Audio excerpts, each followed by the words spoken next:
Welcome to Ware Gaming Weekly for the week of January 30th. This week we're going over a lot of big news.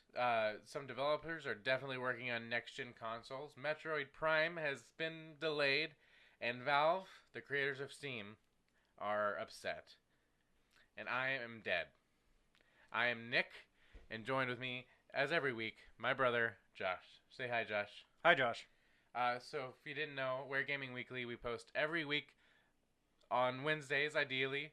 And you can find us on youtube.com, and you can find us on podcast services as well. We have a website, waregaming.com, and you can email us at weekly@waregaming if you're interested in talking about games and stuff that maybe we're not talking about and that you'd like to hear our opinion on. Of course, you can tweet us at waregaming_, all the same stuff. So we'd really appreciate your feedback and a conversation that we can have. For us, it's been a crazy week. We had to delay the episode because we got some major stuff going on around the house. Cars going down. We got a car down. My car's going down. We got the kitchen's all torn up. So it's been a hectic week, and it's 9, quarter to 10. Yeah. And after a 12-hour shift for you, and then I get to start one tomorrow. So bear with us as we make our way through this. I'm really excited to go talk about some of this. We got a lot of news. I got to play Anthem. We got Kingdom Hearts. We got great talking points today. So we're gonna begin with the who, what, and where. And Josh, why don't you have us start with next gen developers? Go ahead and this is from Colin Stevens at IGN. At IGN. Yes. Okay. This is from Colin Stevens at IGN. 18% of developers are reportedly working on next-gen games. According to a recent report, about 18% of developers are working on next-gen games in some form. This data comes from GDC's State of the Game Industry in 2019 report, which polled nearly 4,000 developers, giving an indicative but not perfectly accurate look at what many developers around the world are up to. Specifically, about 16% of developers said they are working on games for both existing and unannounced platforms, while only 2% said they are working exclusively on unannounced platforms.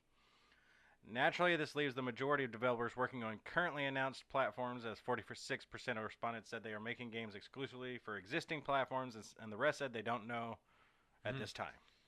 I don't know what I'm doing. Naturally, with no next-gen consoles having been officially unveiled, it makes sense that most developers are focusing on current generation, and probably, this is me, probably just not talking about what they're doing. They're just being very like, I don't know what we're doing. Reading this makes me think like someone sent out like a census report. Like, oh, so what are you working on? Are you working on next gen? Are you doing this? And then people just didn't fill it out and threw it in the trash like most people do. Yes, I'm working on something. Yeah.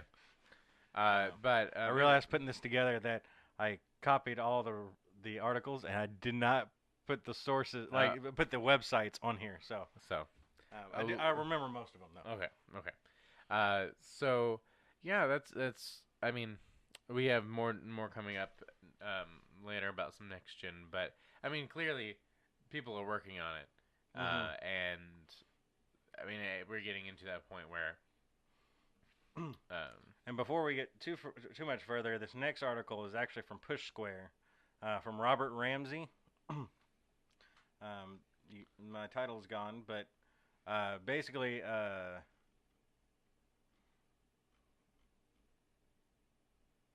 nope. Okay, Robert Ramsey. Comes as no surprise to hear, but most of Sony's first-party studios have now shifted their focus to the PS5. This is according to industry analyst Daniel Ahmed, also known as ZHugeEX. Ahmed's been a reliable Ahmed's been a reliable source of inside information for years now, so we have little reason to doubt his claims over on Reset Era. Now I pulled his exact post from Reset Era, because the article didn't quite say everything that he said, so I wanted to grab that for some context. Okay, so 2019 will be another solid year for the platform due to the large install base. I assume referring to PS4. Yeah.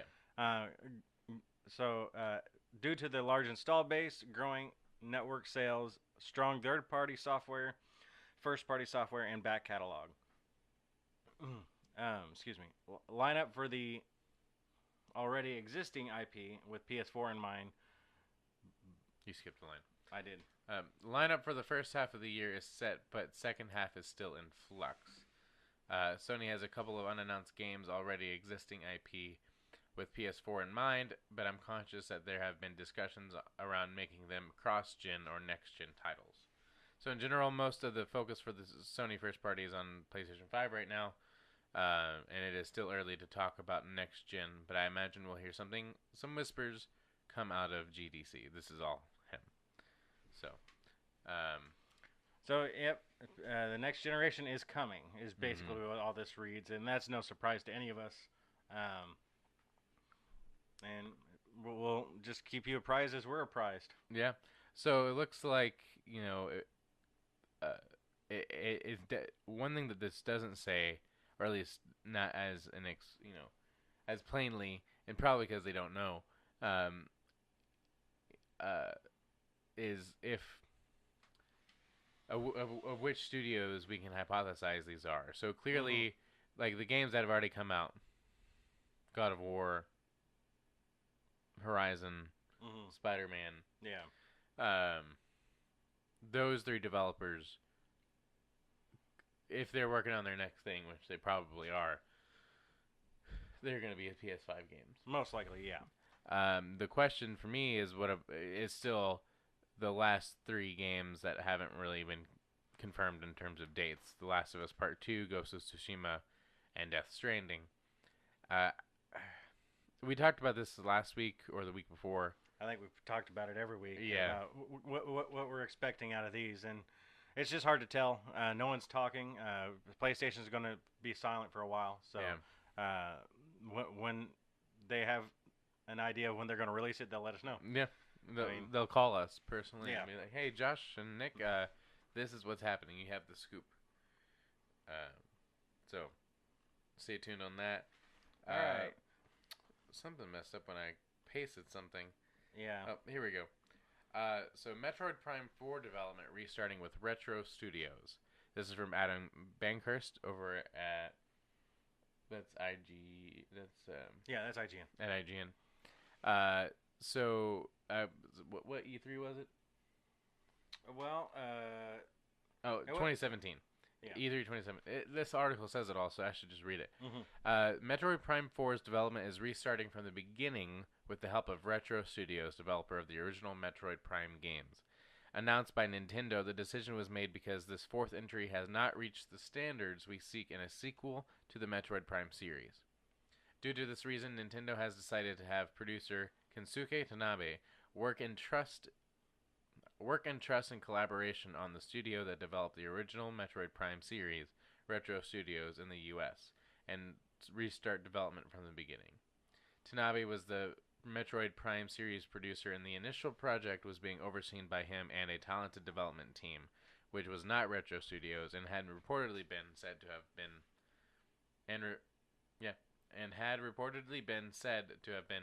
Bandai Namco. Mm-hmm. Metroid Prime 4 was announced at E3 2017, and no one has heard about it since, until now. Retro Studios' last game was Donkey Kong Country Tropical Freeze, and there have been reports that it was working on a rumored Star Fox racing game. Retro Studios developed the first Metroid Prime game in 2002, and 2004, and then another one in 2007. This is surprising because this is a side of Nintendo we don't normally see. This is like very inside transparency that they typically would like shield and they would just be quiet for a long time. Mm-hmm. Oh, it's still, we're still working on it. Yeah. It's coming. We'll let you know something soon. Please be excited. But this is them being like, look, this is how it is. I mean, people have been talking all year that we're expecting it to be revealed at some point, like at the Game Awards or something. And since it wasn't revealed at the Game Awards, people were like, well, maybe they'll do it in the January Direct that we didn't really get. Yeah. So I think this is Nintendo just being like, hey, we know you want this game, but it was just looking bad. Yeah. Or it wasn't up to the standards they wanted. And right. so we're going to bring in the OG development team and help these guys out. Yeah, yeah.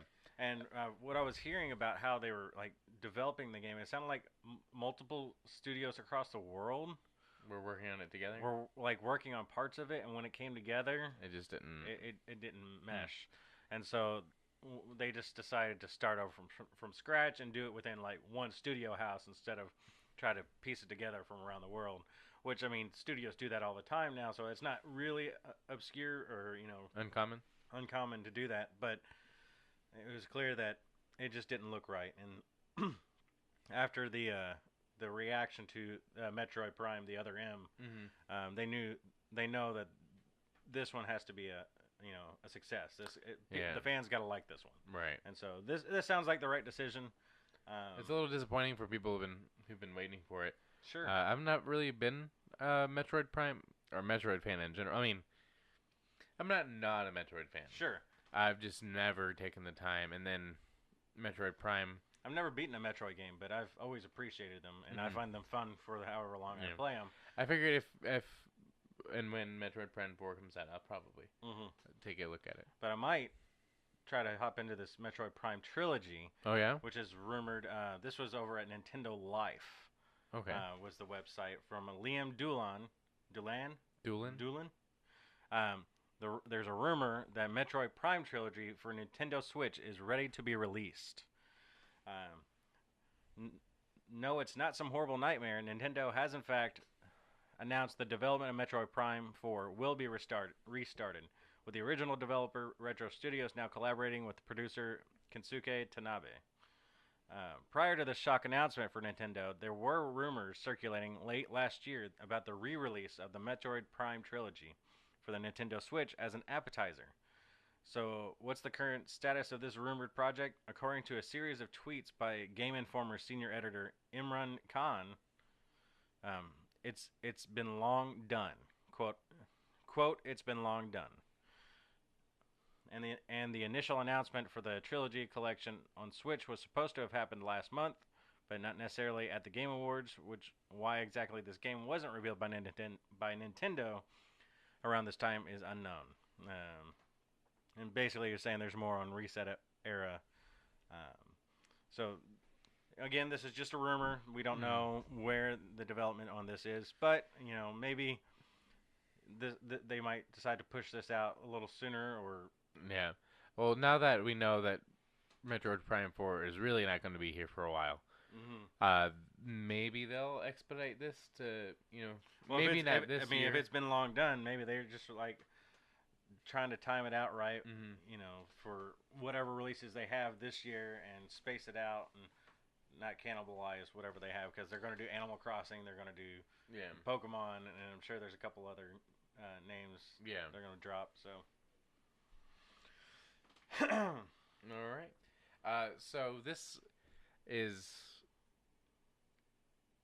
an update from so the Anthem VIP demo was this weekend, and this was posted at the end of it, or the second day of it, the last day of it. It's over now. At least it's over. For the VIP it was demo. over now. It was the last day was the 27th, but basically this was on the second day because all right, so.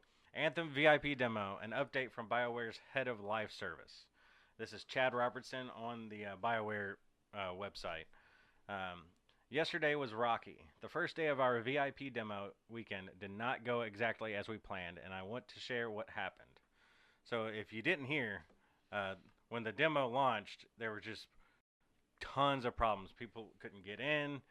People were talking like the servers were overloaded. They were just sitting on waiting screens trying to get in.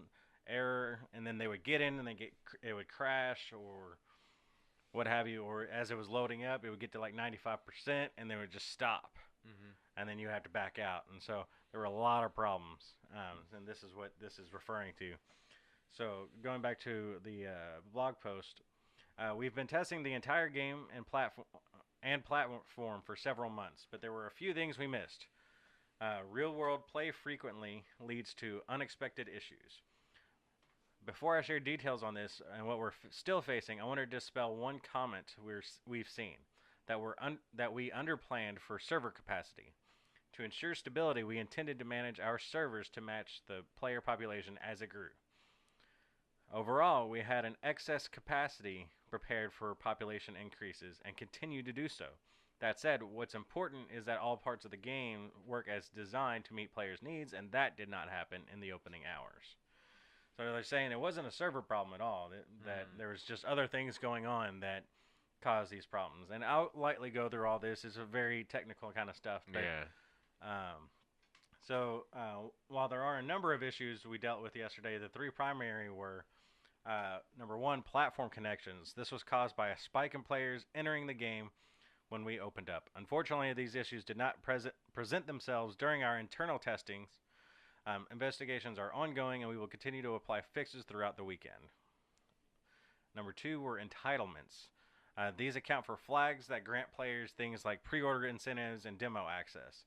During the demo weekend, we identified a bug where VIP players with a specific combination of entitlements were being blocked from accessing the demo. Now, we believe we've resolved most of these, but have additional cases we are addressing. And then the infinite loads. This is occurring for some players, particularly when they transition from Fort Tarsis to an expedition. We saw there's only in isolated cases during internal testing and believed it was resolved. Unfortunately, the problem is exacerbated in the real world, where differences with players' ISPs and home networks introduced new behavior. And they went through to go on and talk about some of the things they were going to address, but I don't think that's necessary to go over because the demo. There's another demo this weekend. I got to play it this past weekend, and I had a lot of fun with it, but I did run into many of those problems where it would crash out, or the one, as some people said, it didn't happen to them all the time, but the 95 percentile load always happened to me. What you would do is you would load up, you finally get into the game, and you finally get to Fort Tarsis, and you'd start in the one spot, and then you can't run in Fort Tarsis.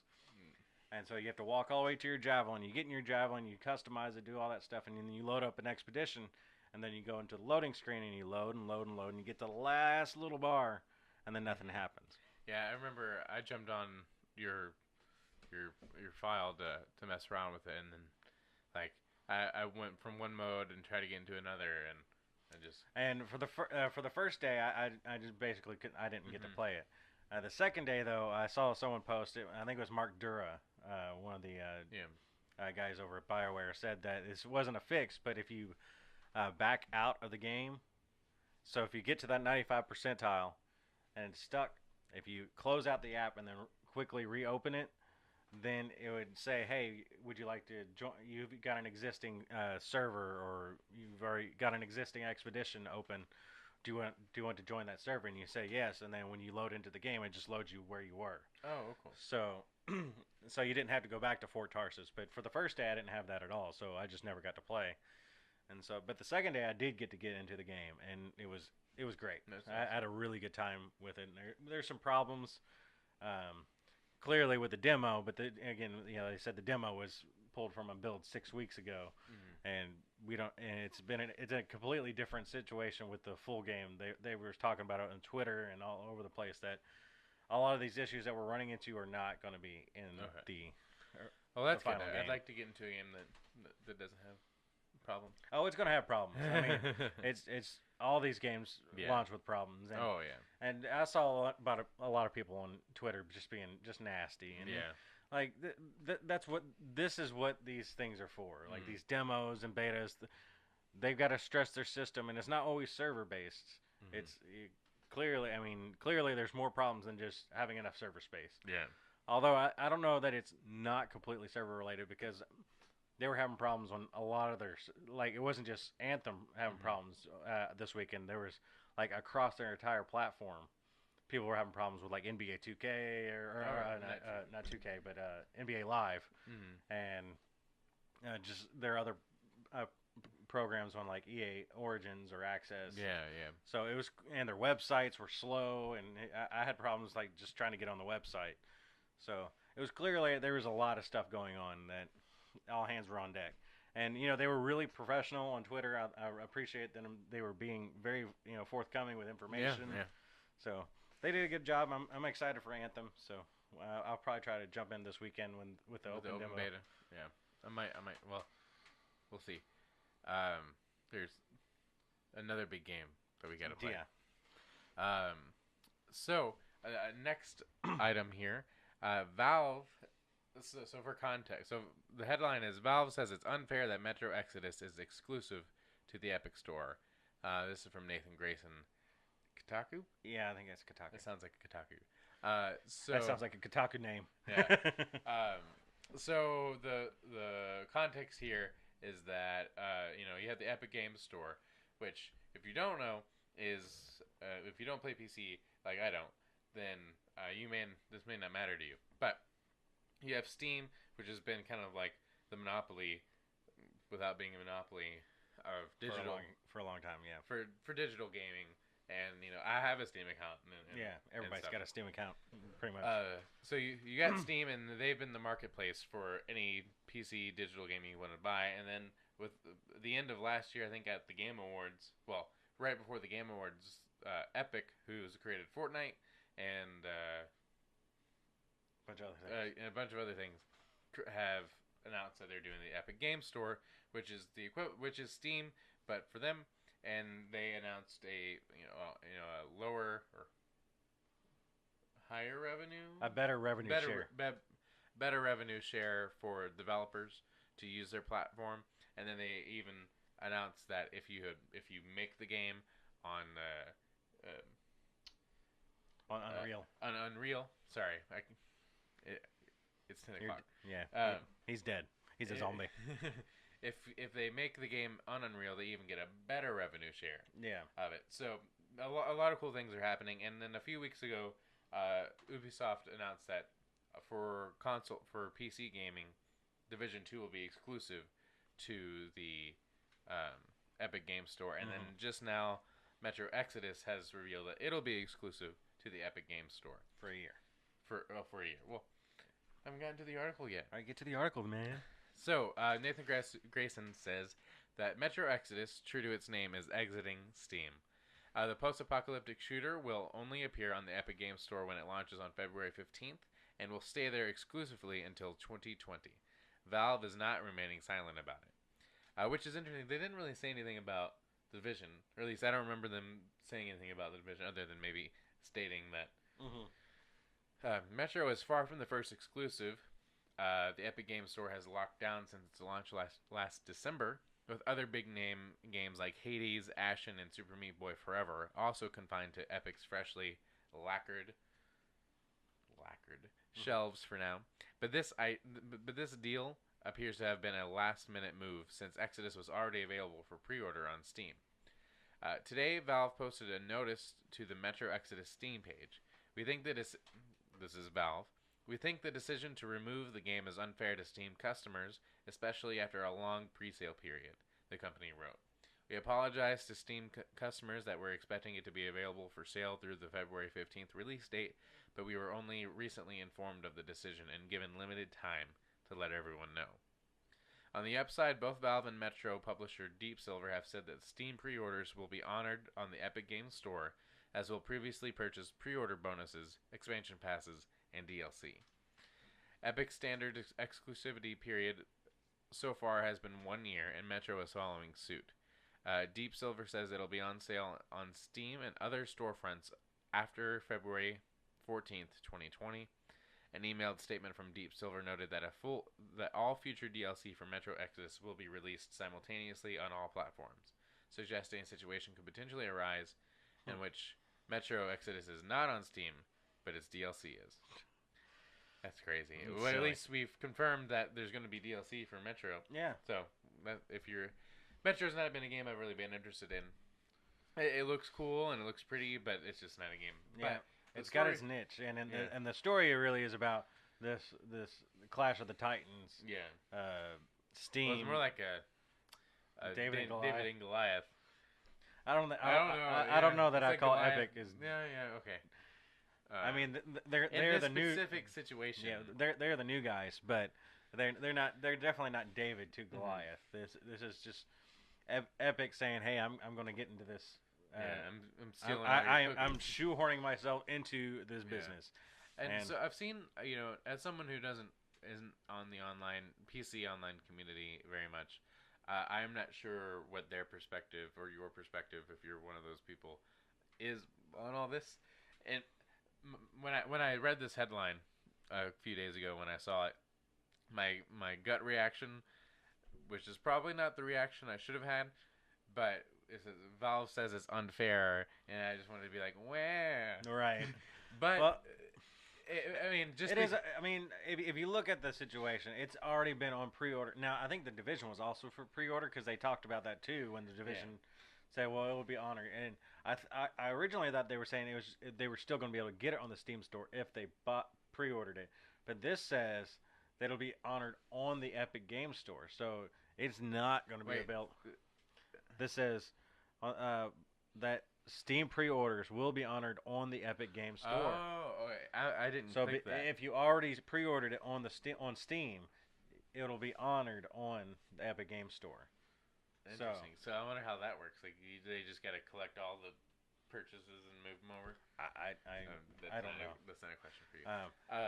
And I of course I read that article headline without reading the article, not knowing it was them talking to the customers, thinking it was unfair, and not them talking to some press being well, because I hate that Epic stealing my business. That's them getting in front of, hey, I pre-ordered it. Why can't I get it on here? And and start blaming Valve for not producing this game that they already pre-ordered when it has nothing to do with Valve.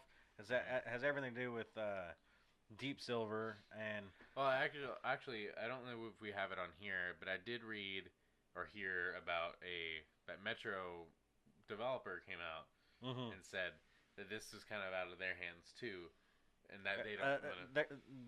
So I don't want to get too far into it because I don't know all the details, but I know what you're talking about. Like THQ Nordic owns like part of this or part of the company that owns this. It's crazy, but it sounds like this was dealt with at a very specific company, and they made this decision. It was not like all the games from this publisher are going to go that way. So I don't want to go into details because I just don't have the details. Yeah. But we can go into something else. Something else being we got more NetEase. If we remember, we talked a couple weeks ago about how NetEase was this Chinese gaming company that invested $100 million into Bungie to develop a new IP. Well, now they've invested a minority stake into Quantic Dream, the developer behind Heavy Rain and last year's Detroit Become Human. And Beyond Two Souls. Don't forget that game. It was fun. And Beyond Two Souls. I didn't play it. But this comes from this is GameIndustries.biz from James Batchelor. Beyond PlayStation 5, Quantic Dream's next-gen multi-platform vision. NetEase's investment will allow Detroit Become Human Studio to target new fans in China and compete with the best AAA studios. Perhaps the biggest news from NetEase's investment in Quantic Dream is the fact that it will enable the developer to make multi-platform games for the first time in almost 15 years. For the last decade and a half, the French studio has been solely devoted to PlayStation platforms, with the release of 2010's Heavy Rain, 2013's Beyond Two Souls, and last year's Detroit Become Human. But with Chinese giant NetEase taking a minority stake in the developer, the team finds itself able to broaden both its horizons and audience in preparation for the next generation of game platforms, not just PlayStation 5, but the next Xbox, high-end PCs, and perhaps more. We want to pour our engine. This is a quote from Guillaume de Fondemier. The CEO. The co-CEO is David Cage and Guillaume de Fondemier.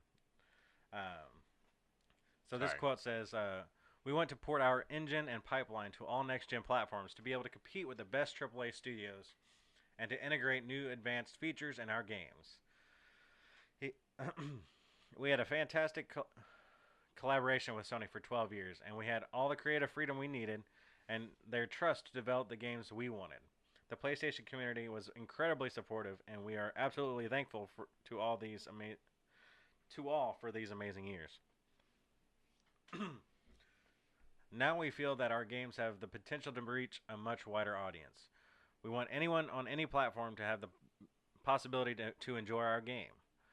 Over the last few years, we've seen the development of the PC market, the emergence of cloud play, as well as other platforms, and we want to play an active role in these evolutions within our industry. And David Cage also said, we are going to work on all platforms and make our experiences available to everyone. Our team developed some of the most advanced engines on PS3 and PS4, and we are now going to make our technology cross-platform to try to get the best out of each. We'll keep supporting the PlayStation, of course, but we'll also support PC and all other platforms as well. There was a lot more to that article, but I pared it down because there was just a lot more fluff. That basically the big takeaway here is a former like Sony exclusive platform that they didn't own. It was just entirely second party. Is now going to go all platform, which in the grand scheme of things is great. Yeah. You know, with what was it, 2 million sold last year for Detroit Become Human. It's a good number, but it doesn't be better. It could be better, especially on platforms like Xbox that need games. But again, you'll still be able to get them on PlayStation, and you will still be able to get them on PlayStation. It's not like we're Yeah. Sony's losing them. It's just that they're losing the exclusivity, and which is fine. Yeah. I'm excited for them because I think. I mean, Heavy Rain was a great game, and I'm sure Detroit was great. And I mean, I hear good things about Detroit. I will plan on playing it when it's on sale and nothing else is out. I'm curious about NetEase and what their plan is because they're slowly becoming the THQ Nordic of the Chinese world. Well, I mean that's like Tencent. It's like I thought Tencent was the big thing, but now NetEase, which it might be the same company with all the stuff going on over there, where they're limiting that amount of games that can be made in China. I don't know anything about it. Yeah, there's a lot of weird things about the government Maybe that's regulating. why they're like, let's just crawl out. So it could be like back in the day on the Nintendo, which was era. A Wednesday, by the way. It might have been a Wednesday. There was definitely a Wednesday back in the day. Anyway, back on the NES and the early platforms, a developer could only release like so many games per year, and that was a result of the 1983 crash of the video game market. This is super nerdy, nitty gritty. Keep going. So the crash of 1983, because people were just making games, and they weren't any good. Oh. So that made the industry just crash. Oh, okay. So when Nintendo revitalized the industry with the NES, they limited the amount of games a publisher could make. So what would happen is a publisher would create like basically shell publishers. That's where you got things like Acclaim and Capcom. Capcom would make so many games, and then they would make it under like Acclaim, and then they would have another one, so they could release more games a year because you couldn't sustain a company off of like 5 or 6 games a year. Right. So they would say, okay, well, we're not actually Capcom, we're Acclaim, and so you would have all these different publishers, which is why you don't see all those publishers anymore because now there's no limit. Gotcha. So. I was going to say, Acclaim did, like, well, there was a game I remember. I think it was a Batman game or something. So, anyway, the point of that story was they're doing something similar in China, but not because of the market, but because of the fear of the health ramifications on children of too much game playing. Yeah. So, well. Anyway, that was I digress. Keep an eye out on Quantic Dream if you're interested in and those. NetEase. And NetEase if you're interested in those games. What if they make... Hear me out. What if Quantic Dream does a crossover with Bungie and their next gen... Or the next franchise game is like an open world story instanced game about like... space warriors that have to stop a revolution or start a revolution, or you could be on either side, and then you have Gaul coming down, and then all right, we can move on. All right, and next up, GameStop gives up on selling the company. Yeah, we just talked about this last week, I think. Yeah, They were like, GameStop's going to look different in a few months.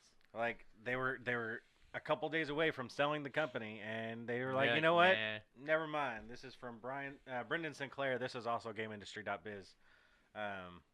Reports of an imminent GameStop acquisition will go unrealized, as the retailer today announced that it is no longer pursuing the sale of a sale of the company.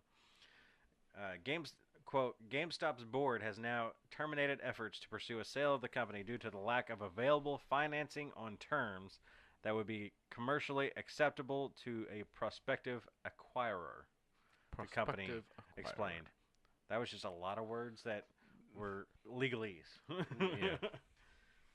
Earlier this month, private equity firms Apollo Global Management and Sycamore Partners were reportedly in talks to acquire GameStop.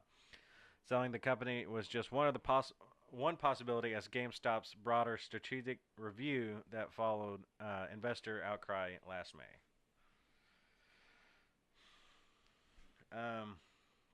That review also the review has that review has already seen GameStop sell its Spring Mobile business for more than $700 million.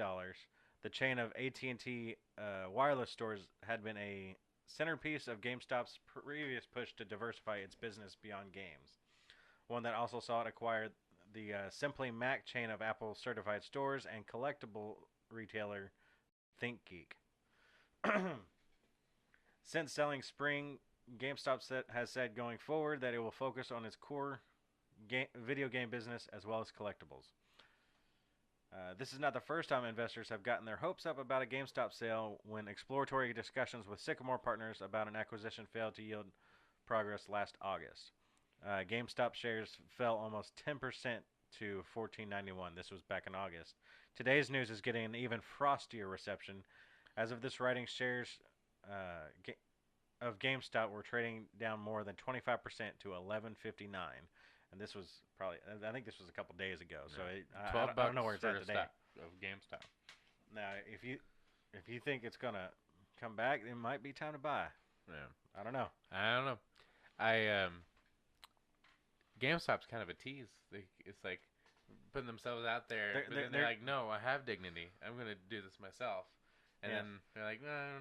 And then they're like, no, I'm gonna do it myself. I think they're just plummeting their own stock. Is what it looks like they're doing. Like. They're just trying to survive. I don't know what it looked like when Blockbuster went belly up. It might have looked something like this. Well, Toys R Us. Oh, yeah, Toys R Us did something similar, but they did eventually get bought. Come back. Well, I don't know if they've come back yet, but I know they. Well, they're doing the Jeffrey's. I don't know if I'd want to go to Joffrey's. You want to go to Joffrey's Toy Box? I don't even watch that show, and I don't want to go into Joffrey's Toy Box. So GameStop might not be changing. You know, I was always curious when I hear about these stories or read this stuff. Is like, what happened to the Game Informer? That's because that's all I really care about, and also my Power Pro membership. Because there's like, well, they would at least your Power Pro would go away because there'd be no GameStop. Yeah. Now I'd imagine that Game Informer could probably just outlive GameStop because it's kind of its own deal. Yeah, most likely. Yeah. Of course, I don't know if you can subscribe to Game Informer without being a pro member. Isn't that how you subscribe? I think it's a pack. Well, I think it's one of those things. Like if you become a pro member, you subscribe. Yeah. But I think you could subscribe without ever going to a GameStop. I think that's how it sounds. I'm sure you could subscribe like digitally if you wanted to. Or but why would you? I like having the magazine. Yeah. It reminds me of our PlayStation days. I copied this. This was a headline, but I didn't want to talk more about it. It was just Capcom shipped 3 million units of Resident Evil 2. Sales expectations are in line with Resident Evil 7, which has now sold 6 million units. So Resident Evil released last week. So at 3 million units in a week is really good. Yeah. So congratulations, all you horror fans. It's doing well. There you go. Speaking of sales. Japanese sales charts, Kingdom Hearts 3 and Resident Evil 2 rise straight to the top on PS4. Also, it's unfortunate for you viewers that you don't get to see that my brother here has on very nice Kingdom Hearts. Don't do that. Very nice Kingdom Hearts pajamas that I got like him for Christmas. So you'll just have to imagine what they look like. Robert Ramsey from Push Square again. Yeah. It's been a week. It's been a big week for PlayStation 4 in Japan, where the platform's two latest and greatest heavy hitters have immediately topped the software charts. Straight in at number one with a whopping 610,000 copies is Kingdom Hearts 3, while Resident Evil 2 Remake claims second place with a very respectable 253,000. A little insert here. For context, Kingdom Hearts 3 in Japan released on the 25th. Okay. So it had, today's the 30th, so it had 5 days. And it sold, in Japan, it sold 610,000 copies, which is a lot. And that is, wait. And so while Resident Evil 2 makes second place with, and this is just Japan. Yeah, this is just Japan. Okay. We don't have U.S. numbers yet, but I thought these numbers were interesting. Oh, yeah. The previous week's top seller, Ace Combat 7 Skies Unknown, dropped down to 5th, but still managed to shift an additional 25,000 copies. But did the release of these new blockbusters boost PlayStation's hardware at all? Mm-hmm. Well, for the first time in a while, the standard PS4 and PS4 Pro saw a jump in sales, moving a combined 53,000 units. That's enough just to beat out Nintendo Switch, something that Sony's console hasn't done in a long time. So this is supposed to be 10? Because it says 7 or 50. I just copied it and pasted just like it was, so I'm not really sure why those numbers are like that, but it's safe to say that's okay. So coming in at number 1, the Switch has sold 52,429. What's the parentheses number? So the parentheses number is to date. Okay. And I think. Well, I'm just gonna rank them because I don't know what these numbers mean. Yeah, those numbers. You might have to pull up the article. Those numbers look wrong because it says to date they have 71,000, but it sold 52,000. So I think those numbers are a little off.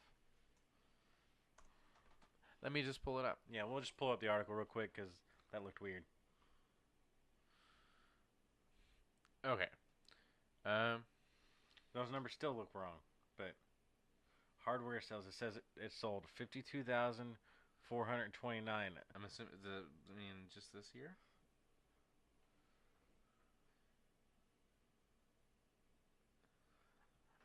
I say we skipped all this because those numbers look wrong. So we're just going to cut that there. A lot of things are being sold, and it's really good for gamers. Yes. That's the short version of it. Games are selling, yay! High tide raises all boats. A high gaming tide raises all gaming boats. Nick might die before the end of the episode. I'm really struggling. PlayStation Plus. So we got some PlayStation Plus updates for you, as well as Xbox games with gold. So for PlayStation Plus members, the cloud storage is expanding to 100 gigabytes. That's up from 10 gigabytes currently. They're giving us 90. So it went from 10 gigabytes to 100 gigabytes of cloud storage.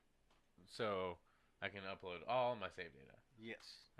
I've never really had an issue with that, I don't think. Or I've never noticed having an issue with that. I haven't either, but maybe, I guess, you can store your, can you store your, images? And I guess you could in your videos. Maybe, I don't know. I guess, yeah. And then the PlayStation Plus games are as follows for February. It's a pretty good month, I think. Yeah. I'm excited for this first one. PS4 Hitman, the complete first season. Only because it was one of the... Hitman's always that game that I always want to play, but I never want to buy. Yeah. Exactly. So I'm excited to see this and give it a shot. Yeah. So that's for PS4 Hitman, the complete first season. Mm-hmm. And For Honor comes to PS4, which... I might give it a try. I tried the demo. I played the demo. It was fine. It was interesting. I don't know if I'll get into it, though. PS3 is Dive Kick, which is cross-buy with PS Vita, and Metal Gear Solid 4, Guns of the Patriots. And for the PSVR, No, that's PS Vita. oh, No R there. sorry, PSV. This Here. is what you wanted. Oh. It's already here. The PlayStation Vita, you Vita. have Gunhouse, which is cross-buy with PS4, and Rogue Aces, which is cross-buy with PS4.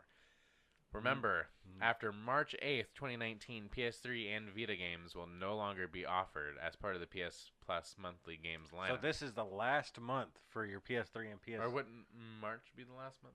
No, as far from the article, this was from the PlayStation blog. Okay. And this you have until March 8th for the PS3 and the Vita games, and you have until I think a little bit longer for the PS4 game. for the PS4. Okay. There's also a flash sale going on right now on PSN. There's a ton of sales. There's a flash sale. There's a new indie humble Really? sale. The Broken Age was on there. If you haven't played Broken Age, it's a point and click adventure. It's awesome. I think Broken Age and Grim Fandango were on there, as well as some other things. There's a lot of sales going on right now, so go check them out. Yeah. And then Xbox Games with Gold for February. Here's the games and the dates that they're coming out. Bloodstained Curse of the Moon on Xbox One, February 1st through the 28th. Super Bomberman R for the Xbox One, February 16th to March 15th. Assassin's Creed Rogue comes to Xbox 360, February 1st through the 15th. And Star Wars Jedi Knight Jedi Academy for the original Xbox comes February 16th through the 28th. So I'm assuming that's just...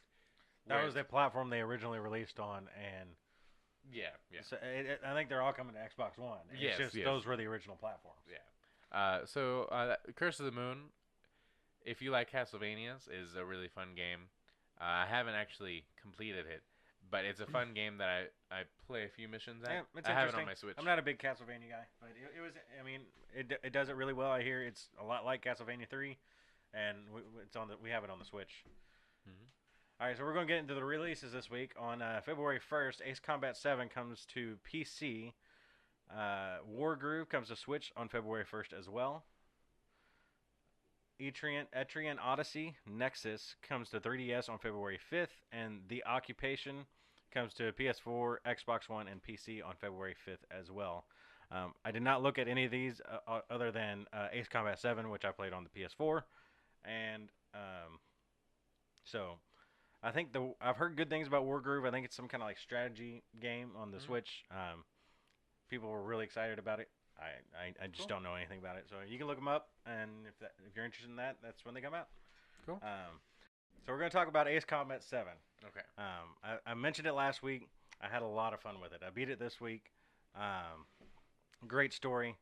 The flying mechanics are unparalleled. I mean, it just brings me back to playing Ace Combat 4. I loved Ace Combat 4. We talked about it last week. And it feels just like you remember, or just like I remember playing Ace Combat 4. It does a lot of things where it calls back to that game, and it just brings back all those memories. So, if you're interested in flight sims, that kind of stuff, this is a really good game to play. How does it feel like when you're playing the game? I don't even think about it. It's just natural. You tried to jump into it and you couldn't do anything but fly in circles. But I think if you spend some time with it, it's not super difficult to get a grasp on. So I think with a little time you can figure it out. I had a lot of fun with it. The story was like was a melodrama. And there's these two warring factions, like I mentioned last week. They were they're not of the Earth or the Earth we live on. It's just this fantasy version, and it was fun. If I were to give it a rating, probably like 7.5, 8. Yeah, had a lot of fun with it. The VR was incredible. I would pay. I tweeted out on this week. I was like, I would pay $100 for a full 10-hour a full 10-hour game in VR. It was awesome. Cool. That's awesome. I haven't really gotten a whole lot of chance to play a whole lot of games this week. It's been like we mentioned at the top of the show, busy, a pretty crazy week. I did finish up, or at least one sort of playthrough of Bury Me My Love, which came out on Switch at the beginning of the month. Uh, for reference, Bury Me My Love is like a text adventure game, sort of. And what I mean by that is that you're texting.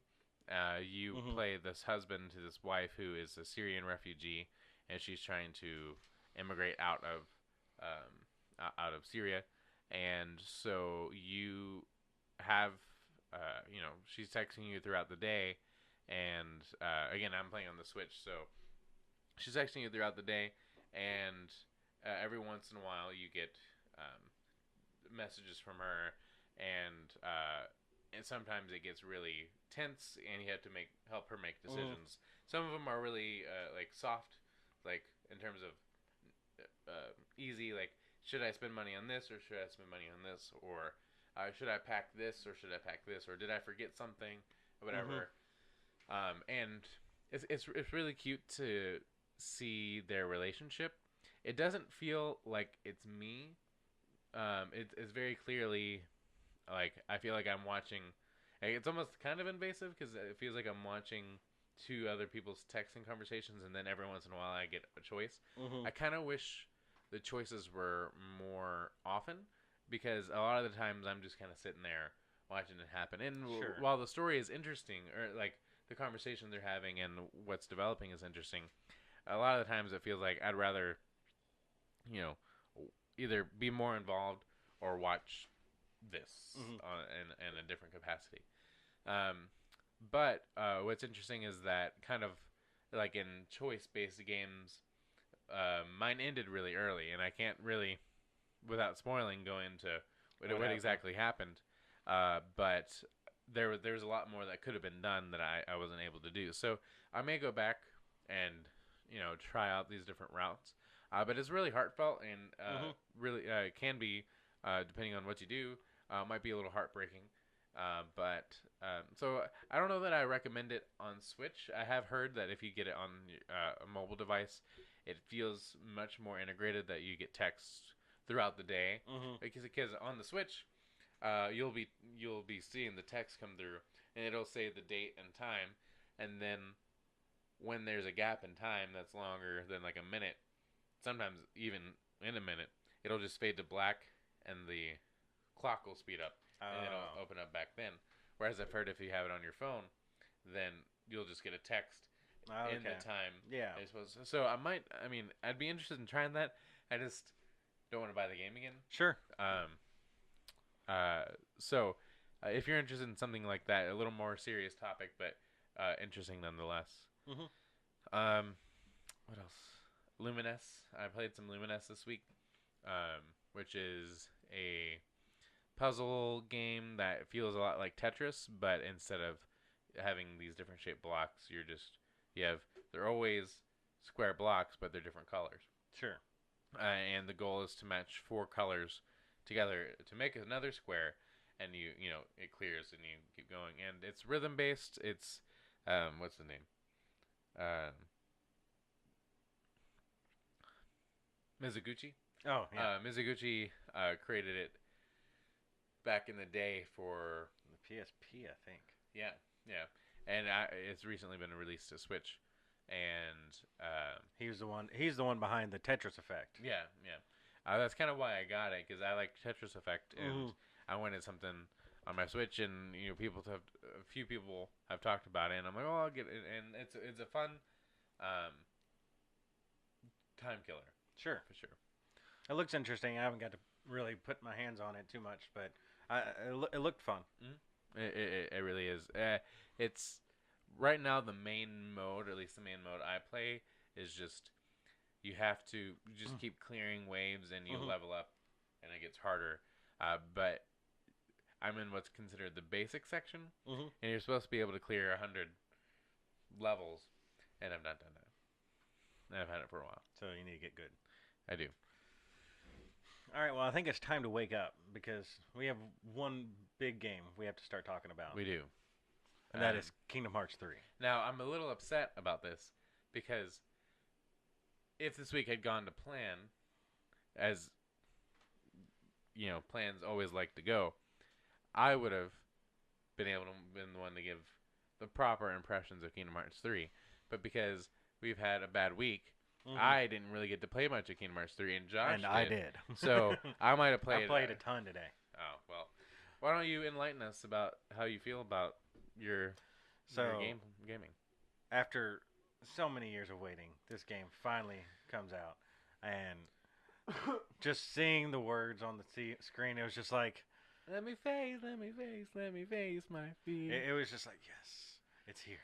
Yeah, I tell you, when I hit, like when I put it in, and the first credit sequence, you don't even like see a menu yet, and it just goes into it. I got chills. Yeah. And then the one after, I got even more chills. Right. And it's just. And then you finally get to like the menu, and you just sit there on the menu for a minute, just enjoying the ambient noises. I saw a post on Twitter of the menu before I had gotten the game, of the menu, and then someone said, "I can hear this picture." I can hear this picture. Which is interesting. Kind of a spoiler. If you're weird about that stuff, but it's different. The menu music is slightly different. Well, I mean, it's always 13 years older. well, yeah, but 13 years newer. But they're always slightly different. But it's so I've had a good time with it. It starts off in the menu. You actually they have memory archives. Yeah. They have this little chibi character from the mobile game. That kind of like goes through very basic, like, this is what's happened in the series so far, and kind of gives you some of the more obscure sticking points. It does leave some things out that you're still going to be confused of if you haven't played it, or if you have played it. But I thought it did a really good job of giving you just a basic understanding of kind of where we're at and what's gone on up until this point. It really does a good job of telling you who the enemy is, who Xehanort is, where he comes from, what his motivations are. Like, probably the best one was the one where they were talking about Xemnas, because that was the most interesting one to me, because that's something that kind of has lost on me since I haven't played all the pickup games. So yeah. And then you get into the game, and probably my favorite thing is we're not going to get super spoilery or spoilery really at all. Spoilery. Very top level things that you probably, if you're into the Kingdom Hearts, you probably already know. So don't worry about I'm not going to spoil the ending because I haven't got there. But it does some very self-aware things. At first, so you go through all these cutscenes, and then you do the selection process, and you do all this, and then you play some of the game, and then it's pops up this screen that says 2.9.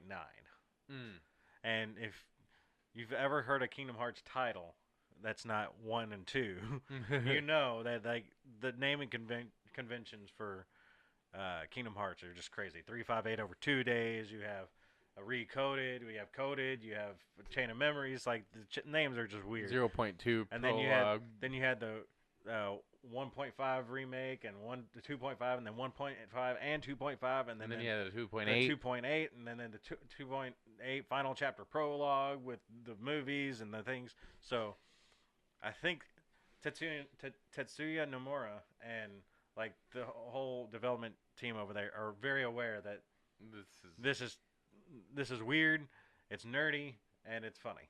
Yeah. So they definitely don't take themselves too seriously over there as far as That's one impression I've been getting as an adult playing these games, and less as a kid playing them when I was. It's interesting to me how much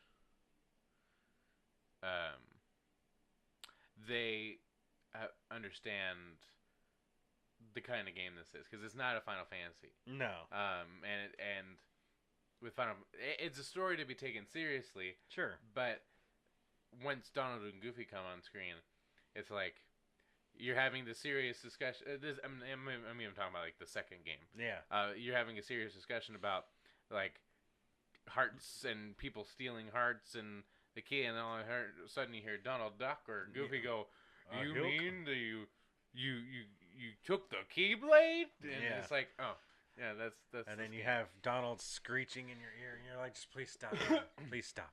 Yeah. Can we get Scrooge? Yeah. But so you see that like the Kingdom Hearts banner pops up and it says 2.9, and then you play more of the game, and then another banner comes up and it's Kingdom Hearts 3. So you're finally at Kingdom Hearts 3, and then you play a little bit more, and then you play through the first world, and then you go to the second world. Spoilers. Go ahead. You go to Twilight Town, which is the first world from Kingdom Hearts 2 where you play as Roxas. So you have to go back to Twilight Town, and Sora meets up with Hayner, Pence, and Olette, the three kids that were Roxas' friends. And he was like, I'm so happy to see you. It's been so long. And they're like, it's really not been that long. And he gets like, well, it feels like it's been forever. And Donald's like, we were just here. And it just, because the game's supposed to take place really soon after they were last there, which was during, I think, the Dream Drop Distance or Coded. One they had to go into the Datascape. That would have been Coded. So that was Coded, where they had to go and fix Jiminy's journal, and they had to use the computer that was in the old mansion. Yeah. So they were just there, but they weren't because everybody's been waiting for 14 years for this game. So it was very it has been a long time, but it's not been that long. You were just here, so I really like that about it. If you got lost in all that, if you're not a Kingdom Hearts fan, just know that it's self-aware and it's fun. Right now, my really superficial impressions of it, I'm just having a hard time getting back into the combat system because for some reason they're sticking to their guns and making the X button the attack button and circle the jump button. Why? This is not PS2. We know how games are played. Yeah. You don't. You jump with X. You attack with square. Yeah. You parry with circle. I guess. Or you go back. Or you don't jump with circle, attack with X, and the only thing it really kind of gets right is triangle, where you interact with things. With triangle. That's universal. But it's just it teases you in the menu.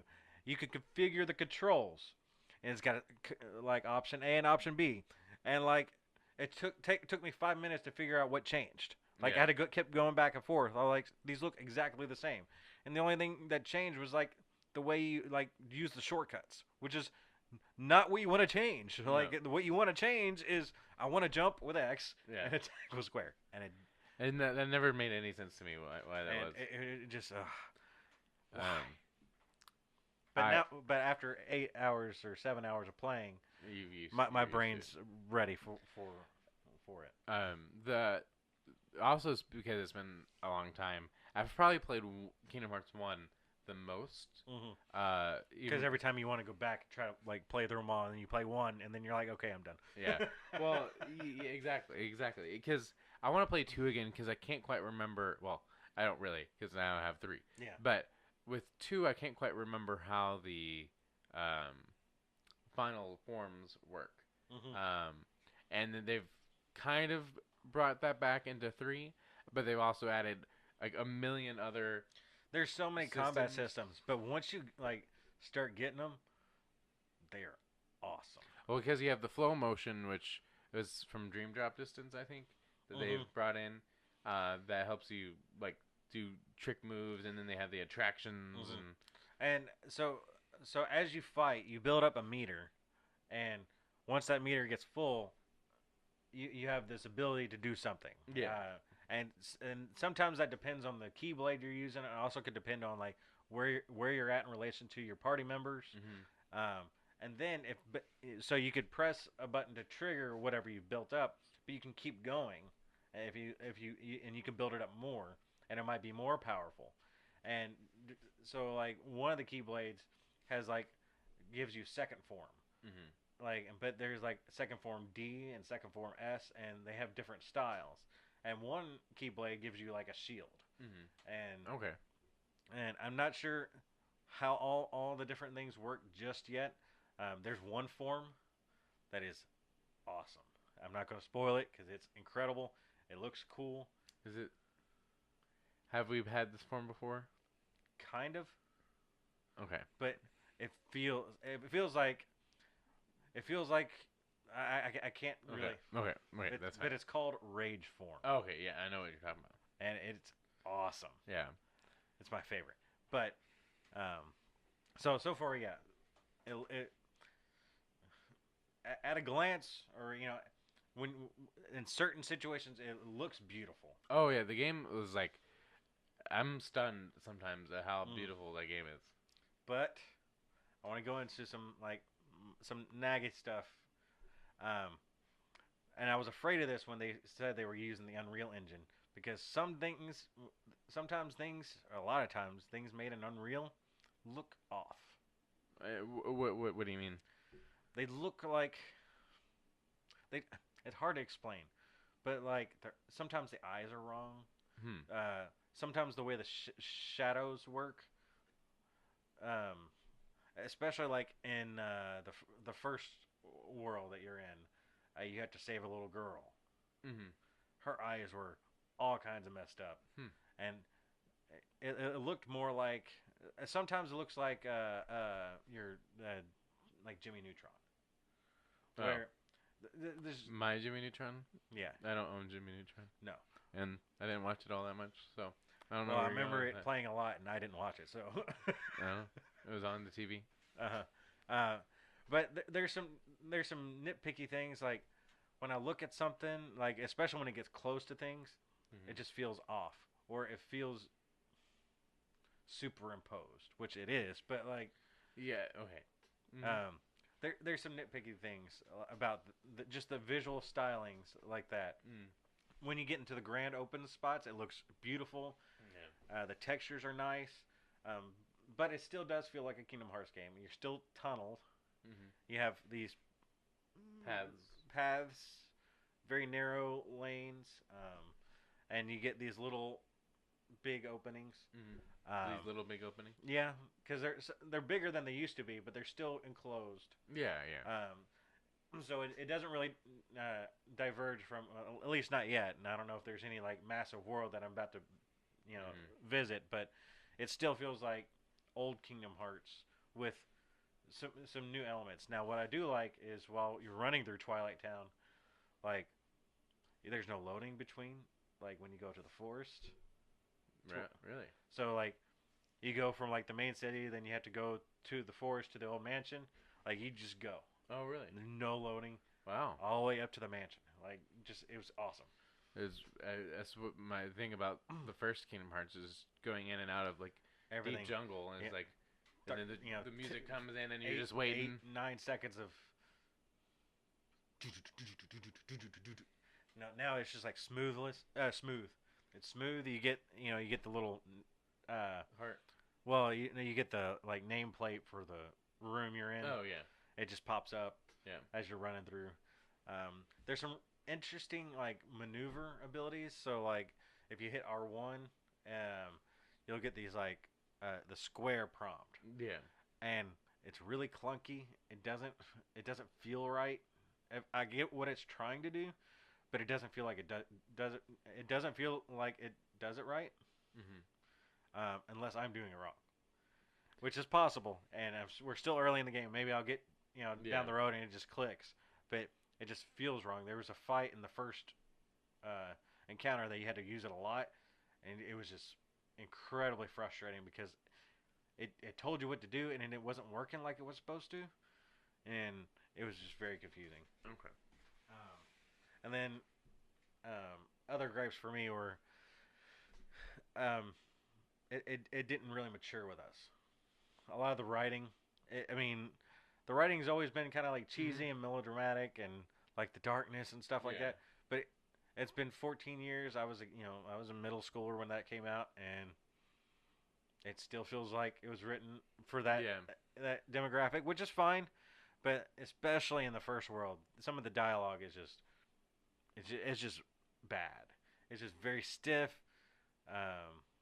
Reminds me of we're not going to get into it, but like the mule.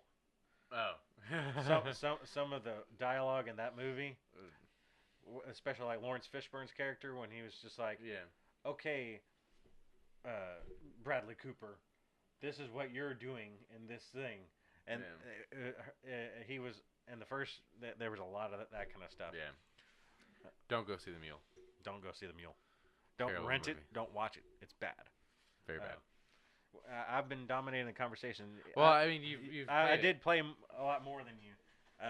Right now, like I've just been happy that it's here. Today at work, all I did was listen to the theme song. Which my thing about the theme songs is that listening to them before the games come out, you know, I was worried, you know, just because it's like this is different, and they always are.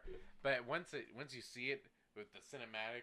It's like chill. And the cinematic is awesome. Yeah.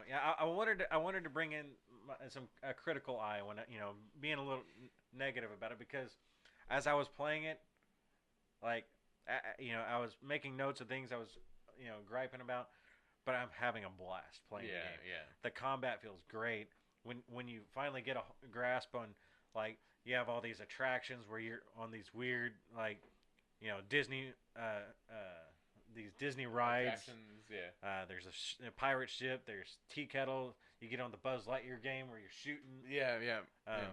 Spoiler. It's their attractions. Anyway, they all feels good. Yeah. It feels really satisfying when you're just wiping out mobs and enemies. I finally. Are you playing on proud mode? Yes, I am playing on proud mode. Okay. It doesn't feel bad. No, not at all. But you remember the very first reveal of Kingdom Hearts 3 was the tech demo in Twilight Town. Oh yeah. With the giant snake of Heartless. Yeah. Is that there? Not exactly like it was, but like there's no surfing or whatever on that, but you have that fight. Oh wow. Oh, and you remember that other thing we were talking about where there was the rumored other playable character? Mm-hmm. I played as one. Okay. And so it happens really early. I don't know if that's the only one. It might be more than... Because it wasn't who I thought I was going to play as when I heard that rumor. Okay. Guys, I told you who I thought it was going to be. I think so. It was not that. Well, I told you who I thought it was going to be. Either way, I think we thought it was going to be the same, and it was not. Okay. Well, don't. Anyway, I don't no even, more spoilers. I don't even want to know.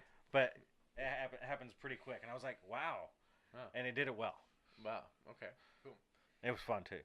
And so, like, one of my muscle memories of fighting when you're up in the air is that in-air recovery where he does the spin, and Sora doesn't have that at the beginning, and it drives me crazy because I keep hitting circle because that's the mid-air recovery, and it doesn't work. He just like glides to the ground because he can't recover.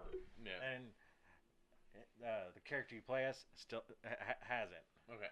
And I was like, yes, I did it and it worked. I was like, ah. Well, if you like Kingdom Hearts, let us know. And stay tuned because we'll definitely be talking more about it. Most likely. We might do a spoiler Not cast. most likely. Definitely. Might do a spoiler cast or something. Yeah, that'd be once fun. we get it all. If you ever beat it, like Red Dead. It's fine. It's fine. I can spoil Red Dead for you. Don't do that. The Wild West It ends. Or doesn't it just change? The West? They tamed the Wild West. Okay. Well, the West was one. The way the West was one. I think that was a. Well, that's the show for the week of January 30th. Thank you for being patient with us for the delay and my several attempts at messing the show up. Yeah. It's been quite the night. It's been a night, and I appreciate you guys being there. Remember, you can always follow us on Twitter at @waregaming_. You can email us to weekly@waregaming.com, and you can tweet at me personally at speaknicklish. And Josh, at Jaws1015. At Jaws1015. Find us on Facebook, on Instagram, on Twitter, all the above. And we might talk about more games next week, or we might just talk about Kingdom Hearts. Might just be Kingdom Hearts week next week. Because that's all we got. That's all we got. So stay tuned till then. And I'll probably talk about Anthem too. We'll talk more about Anthem. Of course, I don't think it's going to be any different than this weekend, but I'm hoping they'll open up. There was no way to squat up. There was no way to pull your friends in. I couldn't figure that out. And one thing, Josh, is you have to have friends to invite them over.